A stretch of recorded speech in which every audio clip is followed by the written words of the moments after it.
Se milagres desejais, recorrei a Santo Antônio, vereis fugir o demônio e as tentações infernais. Queridos filhos e filhas daí de Goiás, querido Padre Ítalo, meu irmão, no sacerdócio, que alegria partilhar com vocês um pouco sobre a vida do santo do mundo inteiro. Este epíteto, o santo do mundo inteiro, é dado justamente por São Pio X.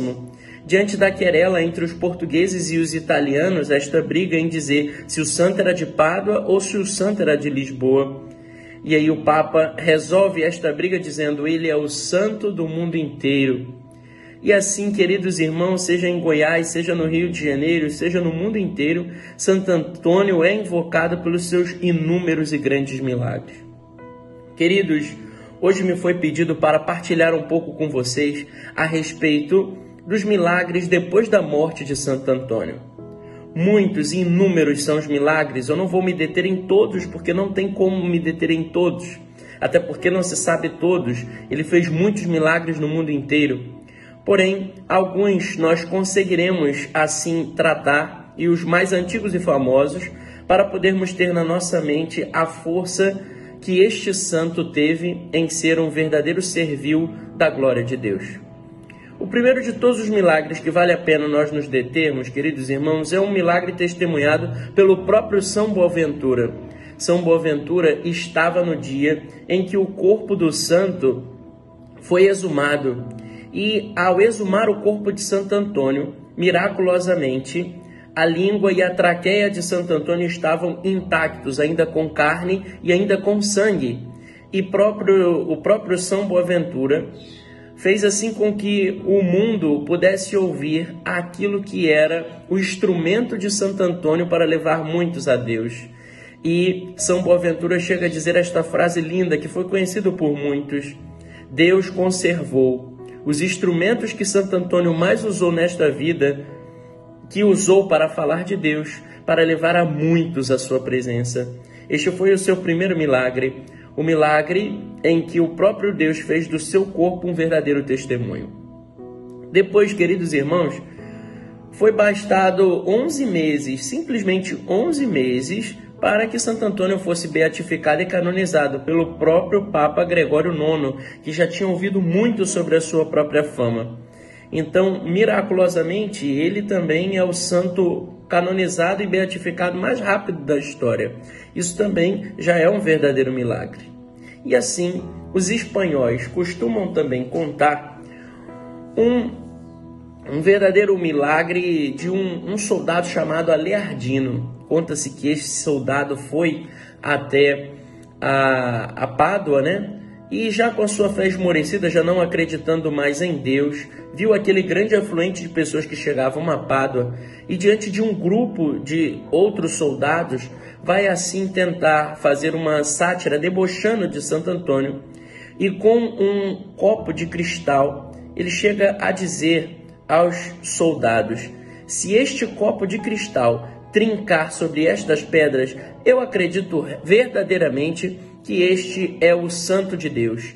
E jogou o copo sobre aquelas pedras, e o copo manteve-se intacto. Queridos, este fato foi notoriamente conhecido por todos, e muitos soldados se devotaram também aos milagres e à vida de Santo Antônio. E diante de alguns outros milagres, diante de alguns outros soldados que não estavam na presença desse que contou este milagre do copo, uns ainda debocharam e chegaram a desacreditar deste soldado, do Aleardino. E o seu próprio irmão chega olhando para um cacho de uva já morto, ele diz assim, uma videira, já morta, ele chega a dizer: se este fato que você está me contando é bem verdade, você guarda até hoje esse copo, que aquela videira tenha verdadeiros cachos e nós possamos beber com esse copo os vinhos que aquela uva produzirão. Queridos, na mesma hora, a videira deu assim muitos cachos e muitas uvas. E ali já se poderia se ver o milagre e a atribuição da vida de Santo Antônio a uma vida verdadeiramente em refazer a fé. Queridos, a beleza de Santo Antônio no seu responsório está muito marcada porque ele recupera o perdido e ainda cede ao mar embravecido. Que beleza é saber que muitos dos milagres estavam vinculados, sobretudo, ao mar e à recuperação de coisas perdidas. O próprio bispo de Córdoba testemunha isso. Ele tinha um anel dado pelo seu avô, assim quando se tornou bispo, e este anel, queridos irmãos, foi perdido. Depois, todos contando um dia sobre a mesa, contando sobre os grandes feitos de Santo Antônio, o bispo de Córdoba chega a dizer, diante dos seus familiares: grandes são as súplicas que vocês fazem e o nosso Santo Antônio atende, mas ele não atendeu ainda a súplica que eu tenho de um objeto material que eu tenho muito carinho. Na mesma hora, o anel caiu sobre a mesa daquelas pessoas, daqueles convivas, dos comensais, daqueles que estavam na mesa, e todos ficaram maravilhados. E esse gesto, como lembrança da recuperação do perdido, é contado até hoje, do anel perdido. Queridos, o mar embravecido, muitos homens foram testemunhos de, diante de grandes turbulências no mar, Santo Antônio vir diante destas turbulências acalmar o mar e cuidar daqueles que estavam nas naus, ou seja, nos navios.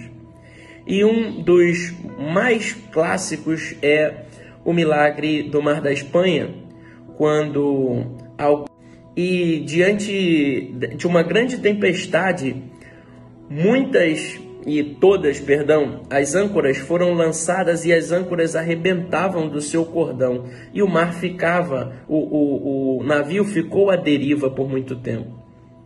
Queridos, bastou aqueles nobres dizerem: ao chegarmos na terra que prometemos, construiremos uma verdadeira Basílica Santo Antônio. E o mar, mais uma vez, foi completamente acalmado. Queridos irmãos, que alegria partilhar sobre estas novidades e estes antigos milagres de Santo Antônio. Embora talvez a tua vida esteja um mar embravecido, clame a Santo Antônio e ele vai acalmar esse mar pela força dos milagres e da vontade de Deus que clamou tanto no seu corpo. Que Deus os abençoe e um grande abraço ao Padre Ítalo.